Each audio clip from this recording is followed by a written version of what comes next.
যে ব্যক্তির ঈমানটা সাহাবাদের ঈমানের মতন হবে না, যে ব্যক্তির ঈমানটা সাহাবাদের ঈমানের মতন হবে না, যে ব্যক্তি দাবি করবে আমি মুসলমান কিন্তু ওই ব্যক্তি সাহাবীদেরকে মানে না, যে ব্যক্তি দাবি করবে আমি নবীকে মানি কিন্তু সাহাবীকে মানি না, যে ব্যক্তি দাবি করবে আমি নবীকে মানি কিন্তু সাহাবী কোনোদিন সত্যের মাপকাঠি হতে পারে না, যে ব্যক্তি বলবে আমি নবীকে মানি কিন্তু সাহাবারা যে সত্যের মাপকাঠি আমি কোনোদিন বিশ্বাস করি না, ওই ব্যক্তি কাফের, ওই ব্যক্তি কাফের, ওই ব্যক্তি ঈমান আনার ক্ষেত্রে সাহাবীদেরকে মানতেছে না।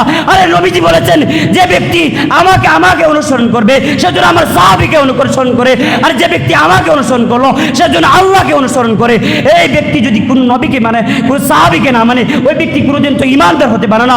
আর যে ব্যক্তি ঈমানদার হতে পারে না ওই ব্যক্তি তো মুখে দাবি করে আমি মুসলমান কিন্তু প্রকৃতপক্ষে ওই ব্যক্তি নাস্তিক কাফের।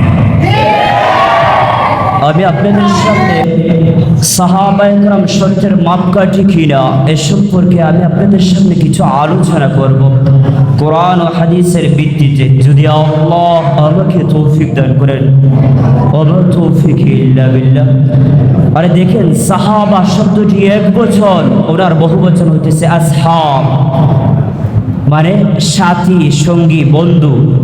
আরে সাহাবারা ছিলেন নবীজির সাথী, তাই উনারা হলেন নবীজির কি, ওনাদেরকে সাহাবা করে নামকরণ করা হয়েছে। ওনারা ছিলেন নবীজির বন্ধু, বিদায় ওনাদেরকে সাহাবী করে নামকরণ করা হয়েছে। ওনারা নবীজির সঙ্গে থাকতেন বিদায় ওনাদেরকে সাহাবী বলা হয়। ইসলামী শরীয়তের পরিভাষায় সাহাবী কাকে বলে জানেন? ইসলামী শরীয়তের পরিভাষায় সাহাবী বলা হয় ওনাকে যিনি নবী করিম সাল্লাল্লাহু আলাইহি সাল্লামকে পেয়েছেন, তো পেয়ে ক্ষান্ত হন নাই, তো কি করেছেন? তো নবীজির রিসালাতের উপর ঈমান এনেছেন, তো রিসালাতের উপর ঈমান এনে ক্ষান্ত হন নাই, তো নবীজিকে ভালোবেসেছেন, তো ভালোবেসে আবার ক্ষান্ত হন নাই, কি করেছেন?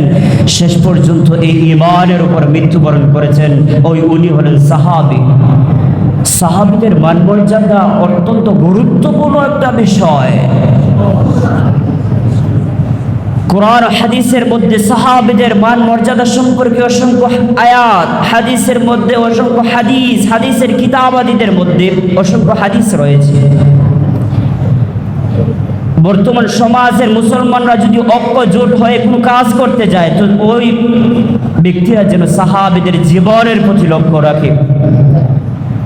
ওনাদের জীবনটা এত সুচারু, এত গোছালো ছিল যে কোনো বর্তমান সমাজের মধ্যে ফিতনা লাগলে এই ফিতনার সমাধান কিভাবে আমি করব, আমরা কিভাবে করব এই ফিতনার সমাধান, ওই ব্যক্তিরা যদি ওই সাহাবাদের প্রতি দৃষ্টি আকর্ষণ করে যে বুঝতে পারবে ওই সাহাবারা কি করেছেন, এই সমস্যার সমাধান কিভাবে দিয়েছেন।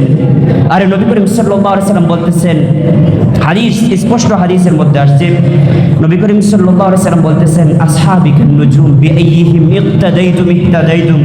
আরে আমার সাহাবারা কে সদৃশ জানেন? আমার সাহাবারা হলো তারকা সদৃশ। তোমাদের মধ্যে যে কেউ তাদেরকে অনুসরণ করবে তো হেদায়েতের পথ পেয়ে যাবে। আগেকার যুগে কি করতে জানেন? আগেকার যুগে তো ওই লাইট ছিল না, গাড়ি ছিল না। কোনো মুসলমান ব্যক্তি যদি অপর কোনো প্রান্তে যেতে হতো তো ওই তারকার মাধ্যমে তারা গন্তব্য নির্ধারণ করে, ওনারা লক্ষ্য নির্ধারণ করে, ওনারা পথ নির্ধারণ করে ওই গন্তব্যস্থলে পৌঁছতো। ঠিক তদ্রূপভাবে রাসূল করিম সাল্লাল্লাহু আলাইহি ওয়াসাল্লাম বলতেছেন, হে আমার উম্মতেরা আসহাবি কান্নুজুম, আমার সাহাবারা তারকা সদৃশ, বিআইহিম ইক্তাদাইতুম ইহতাদাইতুম। তোমরা যদি তাদের কোনো একজনকে অনুসরণ করো হেদায়েতের পথ পেয়ে যাবা, আবার যদি ওনাদেরকে গালমন্দ করো তোমরা জাহান্নামের মধ্যে পতিত হবা।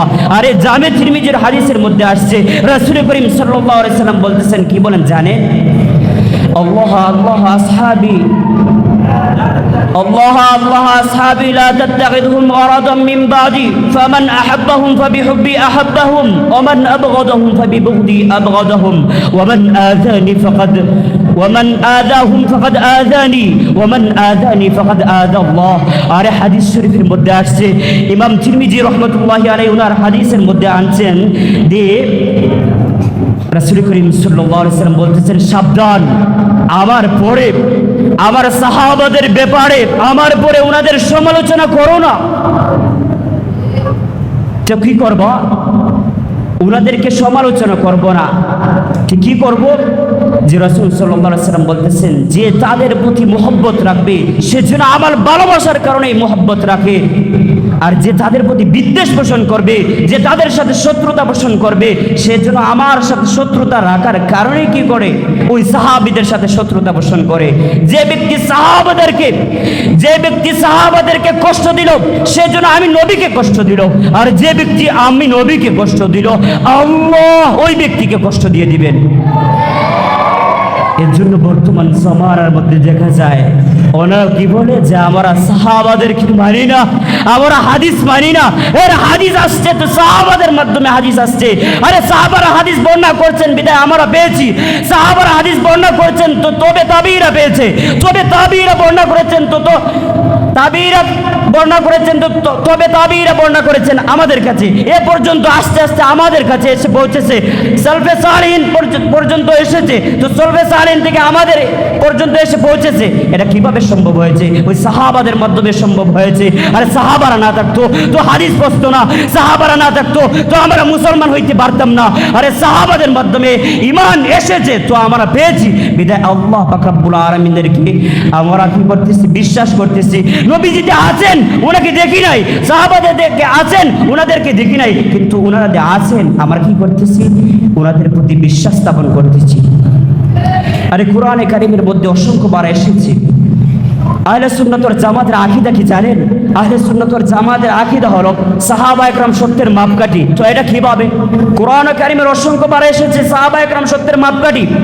আপনারা তো হাফিজ সাহেব আছেন, ওনারা অনেকে পড়েছেন, জানেন সূরা বাকারার 137 নম্বর আয়াতে আল্লাহ কি বলেন?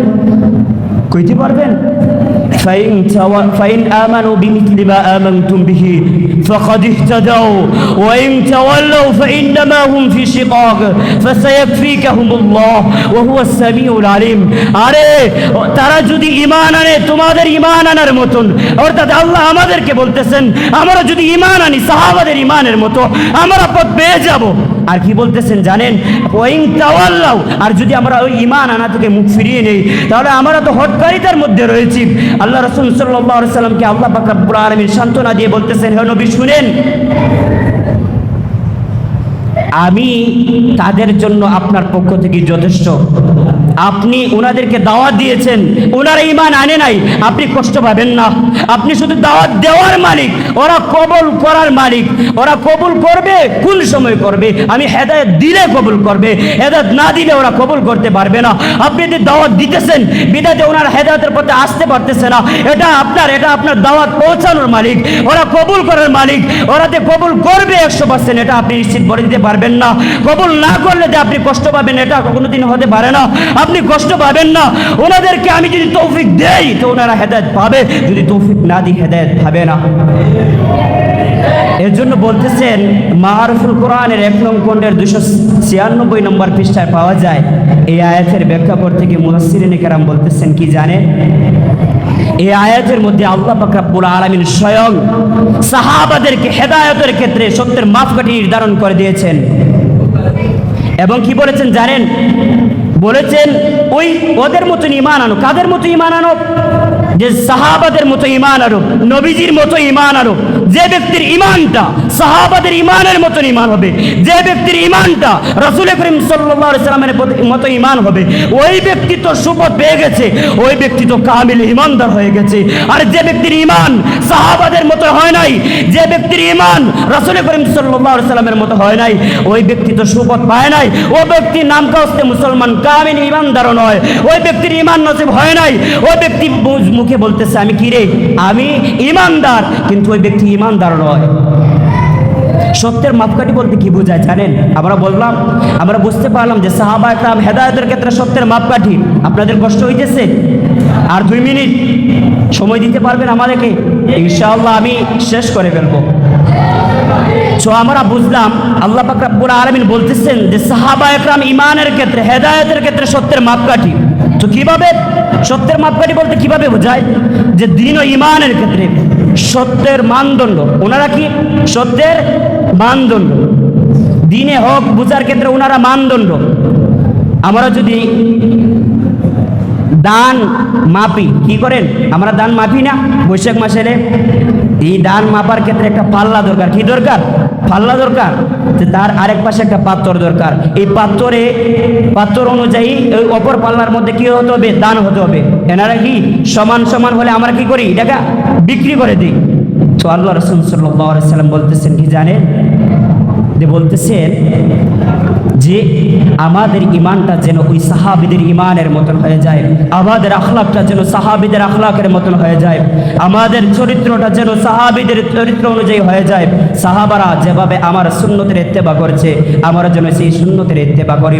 যে ব্যক্তির ইমানটা সাহাবাদের ইমানের মতন হবে না, যে ব্যক্তির ইমানটা সাহাবাদের ইমানের মতন হবে না, যে ব্যক্তি দাবি করবে আমি মুসলমান কিন্তু ওই ব্যক্তি সাহাবীদেরকে মানে না, যে ব্যক্তি দাবি করবে আমি নবীকে মানি কিন্তু সাহাবীকে মানি না, যে ব্যক্তি দাবি করবে আমি নবীকে মানি কিন্তু সাহাবী কোনোদিন সত্যের মাপকাঠি হতে পারে না, যে ব্যক্তি বলবে আমি নবীকে মানি কিন্তু সাহাবারা যে সত্যের মাপকাঠি আমি কোনোদিন বিশ্বাস করি না, ওই ব্যক্তি কাফের, ওই ব্যক্তি কাফের, ওই ব্যক্তি ঈমান আনার ক্ষেত্রে সাহাবীদেরকে মানতেছে না।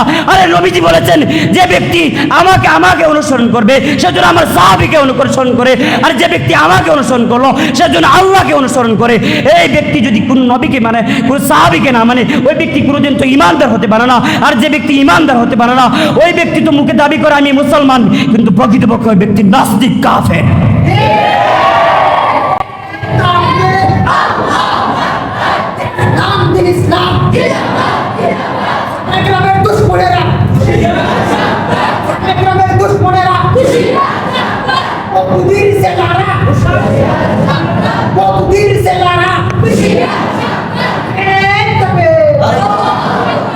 জামি তিরমিজি শরীফের 2648 নম্বর হাদিসের মধ্যে পাওয়া যায়, নবী করিম সাল্লাল্লাহু আলাইহি সাল্লাম বলতেছেন, আরে বনি ইসরাইল আছে না, ওনারা 72 দলে বিভক্ত হয়েছিল আর আমার উম্মত 73 দলে বিভক্ত হবে। তো 73 দলের মধ্যে একটা দল জান্নাতে যাবে। আরে আমরা মুসলমান তো কোটি কোটি মুসলমান, আমাদের আগেকার নবীজির উম্মতেরা গুজরিয়ে গেছেন, তো উনাদের উম্মতও বহুত ছিল। শেষ জামানার উম্মত অতিরিক্ত বেশি, অন্যান্য উম্মতের তুলনায় শেষ জামানার উম্মত বেশি। তো নবী করিম সাল্লাল্লাহু আলাইহি সাল্লাম বলতেছেন যে আমার উম্মত 73 দলে বিভক্ত হবে। তো 73 দলে বিভক্ত হওয়ার পর কি করবে? ওই 73 দলের মধ্যে একটা দল জান্নাতে যাবে। সাহাবারা জিজ্ঞেস করতেছেন, হয়রান হয়ে পড়ছেন, ইয়া রাসূলুল্লাহ আমরা তো ঈমান আনছি, আমাদের পরে অনেক মানুষ ঈমান আনবে, তো ঈমান আনার পর কি করবে? ওই ঈমান আনবে তো নামাজ পড়বে কিন্তু ওনারা দাবি করবে যে আমরা মুসলমান। তো মুসলমান হয়েছে কি জন্য? আল্লাহর জান্নাত পাওয়ার জন্য। কিন্তু আপনি বলতেছেন কি এই 73 দলের মধ্যে একটা দল জান্নাতে যাবে, বাকি 72টা দল জাহান্নামে যাবে। তো এই ব্যাপারটা তো বুঝলাম না। তো নবী করিম সাল্লাল্লাহু আলাইহি সাল্লাম বলতেছেন, আরে সাহাবারা শুনো, যে ব্যক্তি আমার এবং তোমাদের ইত্তেবা করবে, যে ব্যক্তি আমার এবং তোমাদের ইত্তেবা করবে, রাসূল করিম সাল্লাল্লাহু আলাইহি সাল্লাম বলতেছেন যে ব্যক্তি আমার এবং আমার সাহাবাদেরকে ইত্তেবা করবে, তাদের পদাঙ্ক অনুসরণ করবে, ওই ব্যক্তিরা একটা দলের অন্তর্ভুক্ত হয়ে যাবে, ওই ব্যক্তিরা নাজাতপ্রাপ্ত দলের মধ্যে হয়ে যাবে, ওই ব্যক্তিদের জন্য জান্নাত আল্লাহ নির্ধারণ করে দিবেন। সুবহানাল্লাহ। বর্তমান জামানার মধ্যে দেখা যায় যে ভ্রান্ত ফেরকারা কি করে, এই নবীজির সাহাবাদেরকে সত্যের মাপকাঠি মানে না। ওনারা বলে যে আমরা কোরআন মানি, হাদিস মানি না। আর একদল বলে আমরা হাদিস মানি, কোরআন মানি না। নবী করিম সাল্লাল্লাহু আলাইহি সাল্লাম বলছেন যে একদল লোক আসবে, মুসনাদে আহমদের বর্ণনা পাওয়া যায়, যে একদল লোক আসবে, তো আসার পর ওদের সামনে আমার হাদিস পেশ করা হবে। তো হাদিস পেশ করার পরে বলবে ওই ব্যক্তি, আরে তুমি হাদিস কেন পেশ করতেছো? আমাদের মাঝে কিতাব আছে। তো কিতাব তো একটা হাদিসের কি প্রয়োজন? আপনি কি হাদিস পেশ করবেন না, আপনি কিতাব পেশ করেন। আরে অনেক মাসলা তো আছে কিতাবের মধ্যে, আল্লাহ পাক রব্বুল আলামিন নির্ধারণ করে দিয়েছেন, কিন্তু এর ব্যাখ্যা রয়েছে হাদিসের মধ্যে। আপনি কোরআনের মধ্যে এই মাসলাটা পড়েছেন কিন্তু এর সমাধান পাইতেছেন না, তো হাদিস খুঁজেন। তো আপনি হাদিস পড়লেন না, বলতেছেন আমি হাদিস মানি না, তো আপনি তো ঈমানের মধ্যে পরিপূর্ণ প্রবেশ করেন নাই, আপনি তো ওই মাসলার সমাধান পাবেন না, বিদায় বলবেন ইসলাম পরিপূর্ণ না। আর ইসলাম পরিপূর্ণ। নবী করিম সাল্লাল্লাহু আলাইহি সাল্লামের মৃত্যুর আগে আল্লাহ পাক রব্বুল আলামিন আয়াতের মাধ্যমে বলে গেছেন, হে নবী আজ দিন পরিপূর্ণ হয়ে গেছে, আপনার কোনো টেনশন করার প্রয়োজন নেই, দিন আমি পরিপূর্ণ করে দিয়েছি। বিদায় আল্লাহ পাক রব্বুল আলামিন দিন পরিপূর্ণ করে দিয়েছেন। বিদায় আল্লাহ পাক রব্বুল আলামিন নবীকে আর পৃথিবীতে রাখেন নাই, এই দুনিয়া থেকে বিদায় নিয়ে নিয়েছেন। বিদায় এই দুনিয়া থেকে আল্লাহ পাক রব্বুল আলামিন নবীকে উঠিয়ে নিয়েছেন। আল্লাহ পাক রব্বুল আলামিন আমাদের সবাইকে সাহাবাদের তরিকা অনুযায়ী চলার তৌফিক দান করুন। আল্লাহ পাক রব্বুল আলামিন আমাদের সবাইকে সাহাবাদের যে পন্থা অবলম্বন করে গেছেন সেই পথ এবং তরিকা মতো আমাদের জিন্দেগি গঠন করার তৌফিক দান করুন। আমিন। ওয়া আখিরু দাওয়ানা আলহামদুলিল্লাহি রাব্বিল আলামিন।